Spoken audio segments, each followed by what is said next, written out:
Wartawan ini sedang merekam sebuah program. Tiba-tiba sesuatu di kejauhan menarik perhatiannya. Ia memutar kamera di sekitar, perlahan-lahan memperbesar, dan ia melihat percikan air di atas es. Sepertinya ada makhluk yang bersembunyi di bawahnya, tapi Mike belum mengetahuinya. Penemuannya telah menempatkan kota yang terisolasi ini perhatian dunia. Ketika wali kota tiba di tempat kejadian, Mike mengangkat kamera ke gua es.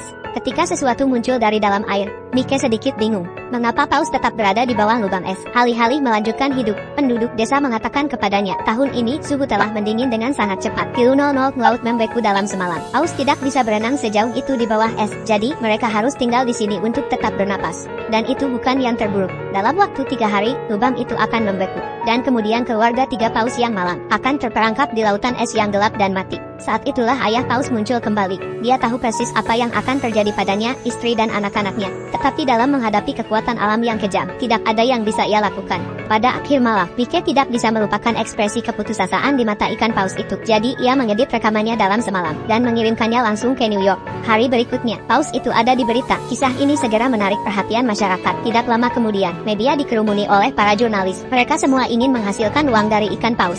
Kamar hotel di kota naik dari genap 0 menjadi 500. Namun, antusiasme mereka tidak surut. Kota perbatasan yang tenang tiba-tiba menjadi hidup. Tetapi sang wali kota tampak sibuk. Paus mungkin telah menjadi berita. Tetapi mereka tidak keluar dari bahaya. Dan tidak semuanya buruk. Penduduk setempat memiliki tradisi membunuh paus. Penduduk desa sudah merencanakan bagian ikan mereka. Wali kota tidak ingin mengambil keuntungan dari ikan. Tetapi penduduk desa harus mencari nafkah. Tidak ada yang bisa dilakukannya. Segera setelah itu, sebuah konferensi pers diadakan di kota. Perwakilan masyarakat adat memperdebatkan kasus mereka, menekankan bahwa perburuan paus adalah cara hidup mereka. Itu masuk akal dan legal. Ana dari masyarakat hewan tidak mau kalah, bahwa kapal pemecah es sedang dalam perjalanan. Paus-paus itu akan segera dikembalikan ke laut. Mereka berselisih paham. Untuk sementara waktu situasi terhenti. Tiba-tiba, semua orang di ruangan itu menoleh ke belakang. Wali kota berjalan ke pesta peluncuran. Apa yang terjadi selanjutnya? Apa yang terjadi selanjutnya di luar dugaan siapapun. Wali kota meyakinkan para delegasi dalam 5 menit. Mereka sepakat dalam keputusan mereka untuk membantu paus keluar dari perangkapnya. Sekarang Ana bingung. Ada begitu banyak kebisingan. Bagaimana mereka bisa berubah pikiran secara tiba-tiba? Tetapi ia akan segera mengetahui, ini tidak sesederhana yang dia pikirkan. Pagi-pagi keesokan harinya, para pria dan wanita siap untuk berangkat ke es di mana paus-paus itu. Atas perintah wali kota, para penduduk desa telah mengangkut taksi mereka. Perjalanan 7 km untuk genap 0 per kepala. Lakukan apa yang Anda suka. Tapi, meskipun kota ini sedang ramai-ramainya, wali kota membawa anak buahnya ke atas es lebih awal. Mereka menggandakan ukuran lubang, agar paus dapat bernapas lebih baik. Menyaksikan paus dengan gembira muncul dari air, dan wajah ini meniki senyuman kekanak-kanakan di atasnya. Bahkan ia tidak punya pilihan selain membiarkan penduduk setempat merampoknya. Untuk menjaga agar paus tetap hidup, dia harus menemukan cara untuk menghasilkan lebih banyak uang bagi semua orang. Dengan sekelompok besar orang yang datang, keluarga paus tampak keluar dari bahaya. Ana percaya bahwa begitu pemecah es tiba, paus akan dapat melarikan diri. Tetapi masalah baru telah membunuh harapan paus untuk bertahan hidup. Wanita ini melompat ke samudra Arktik pada suhu -0 di bawah 0. Semua orang mengenakan jaket bulu. Dia hanya mengenakan pakaian selam tipis, dan dia tidak merasakan dingin sama sekali. Ana menolak teman-temannya. Ia menggigit snorkelnya, dan menyelam ke dalam air es. Airnya tertutup es.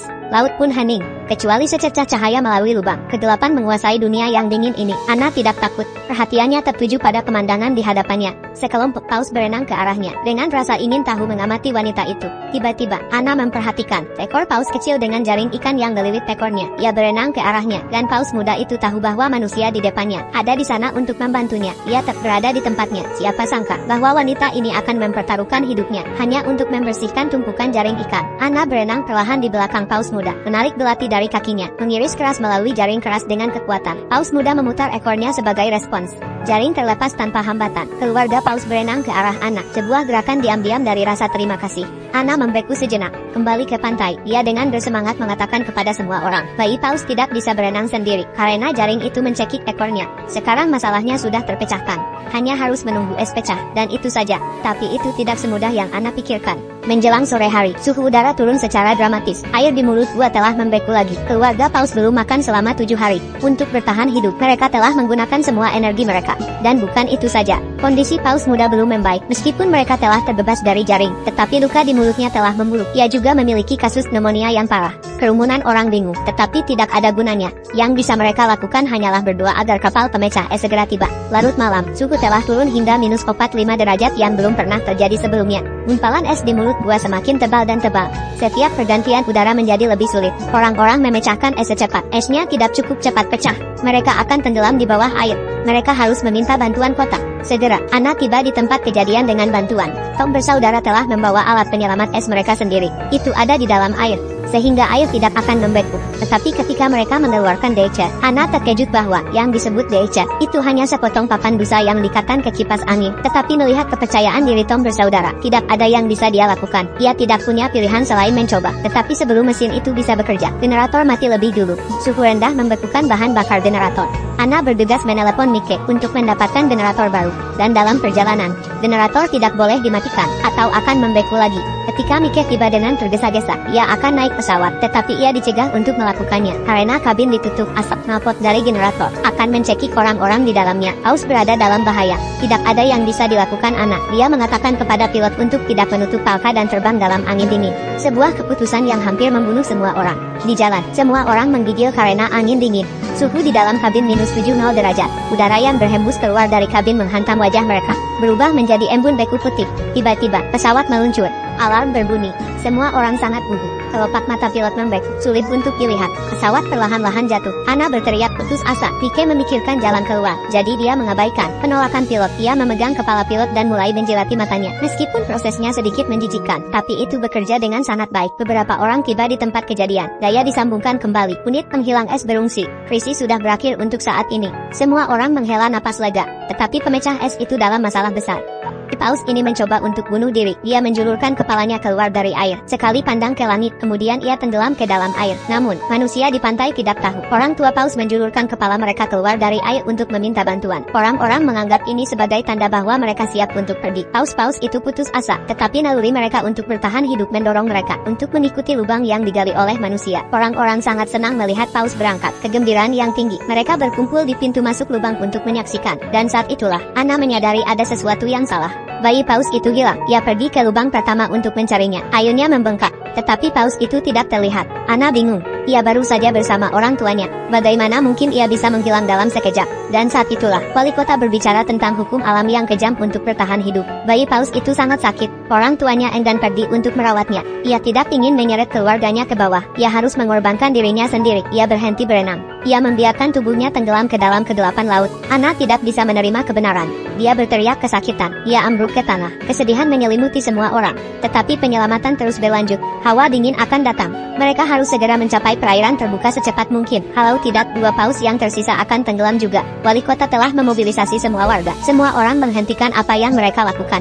Mereka mengambil peralatan mereka dan bergegas ke lokasi. Meskipun banyak orang datang untuk membantu, tetapi masih ada masalah di hadapan mereka. Esnya menumpuk. Dinding es telah terbentuk ribuan kilometer di bawah laut. Kapal pemecah es terjebak 200 menjauhnya. Tidak mungkin menerobos dengan tangan. Tetapi Anna tidak menyerah. Dia mendekati presiden, berharap bahwa ia akan mengesampingkan prasangkanya untuk sementara waktu, untuk meminta bantuan dari Angkatan Laut Soviet di dekatnya. Mintalah bantuan dari pemecah es mereka. Presiden belum pernah mendengar permintaan semacam itu. Uni Soviet adalah saingan Amerika Serikat. Anna ingin meminta bantuan mereka, dan kolonel mengatakan itu tidak mungkin. Kata-kata Anna selanjutnya, tetapi kata-kata Anna berikutnya membuat mereka tidak bisa berkata-kata. Seluruh negeri menyaksikan untuk menyelamatkan Paus. Saat itu tengah berlangsung pemilihan umum. Jika presiden tidak setuju, ketika itu berakhir, Anna akan berbaris dan memprotes, dan itulah bagaimana dia akan dipilih. Presiden tidak menyangka Anna akan mengatakan itu. Ia tidak tahu apa yang harus dilakukan. Pada akhirnya, solusi Anna berhasil. Presiden ditekan, setuju untuk meminta bantuan Angkatan Laut Soviet. Ketika berita itu tersiar, media berita dunia meledak. Tidak ada yang bisa membayangkan. Dua rial perang dingin akan setuju untuk bekerja sama untuk menyelamatkan Paus. Berita itu sampai ke tempat kejadian. Kerumunan orang terinspirasi. Semua orang penuh energi. Segera mereka menggali sampai ke kaki dinding es. 425 lubang di seluruh lautan beku. Itu adalah kerja keras, tetapi semua orang senang. Tiba-tiba, sirene berbunyi, menarik perhatian semua orang. Di kejauhan, kapal pemecah es Soviet datang dengan cepat. Anna tidak menyangka Soviet akan datang begitu cepat. Pikiran bahwa Paus akan segera dapat melarikan diri. Hatinya akhirnya lega. Namun, suasana di atas kapal pemecah es sangat berat. Dinding es itu lebih besar dari yang diperkirakan kapten. Tidak akan mudah untuk mencapai pintu keluar. Kapten memberikan perintah untuk memperlambat laju. Dengan ragu-ragu, ia mengarahkan ke arah dinding. Orang-orang di pantai menahan napas. Harapan yang tinggi, tetapi detik berikutnya kecepatannya terlalu lambat. Dinding es tidak bergerak sama sekali. Tetapi saat kerumunan orang kecewa, suara kapten terdengar melalui radio. Kawan-kawan, kami hanya menguji air. Kita akan mempercepat. Mengingkirlah dari jalan. Segera setelah kata-kata itu diucapkan, pemecah es datang dengan kecepatan yang lebih cepat. Ia menghantam dinding. Sebuah retakan besar terjadi. Tetapi dinding es tidak pecah. Kapten tidak senang. Ia memerintahkan kapal pemecah es untuk melaju dengan kecepatan penuh. Entah pistol es akan menerobos, atau kapal akan hancur. Dalam sekejap, hati para pria itu terangkat. Pada titik ini, pemecah es meluncur ke depan, dan dinding es pecah menjadi lubang besar. Semangat juang para pejuang sangat mengejutkan. Ini bukan waktunya untuk bersukacita. Kerumunan orang bergegas ke dinding dan menunggu. Namun, 1 menit telah berlalu, 2 menit telah berlalu. Tetapi paus itu lambat untuk menampakkan dirinya. Tapi, tepat ketika semua orang berpikir mereka telah gagal, sesosok tubuh muncul dari kedalaman, dan langsung ke langit, menyaksikan 2 ekor paus saling berkejaran, berenang ke kejauhan. Semua orang merasa bahagia untuk mereka dari lubuk hati mereka yang terdalam. Pada saat ini, orang lupa akan perjuangan antara politik dan kepentingan, melupakan perpecahan antara bangsa dan ras. Dalam menghadapi mukiat besar kehidupan, mereka bersorak bersama. Untuk waktu yang lama mereka tidak bisa berhenti.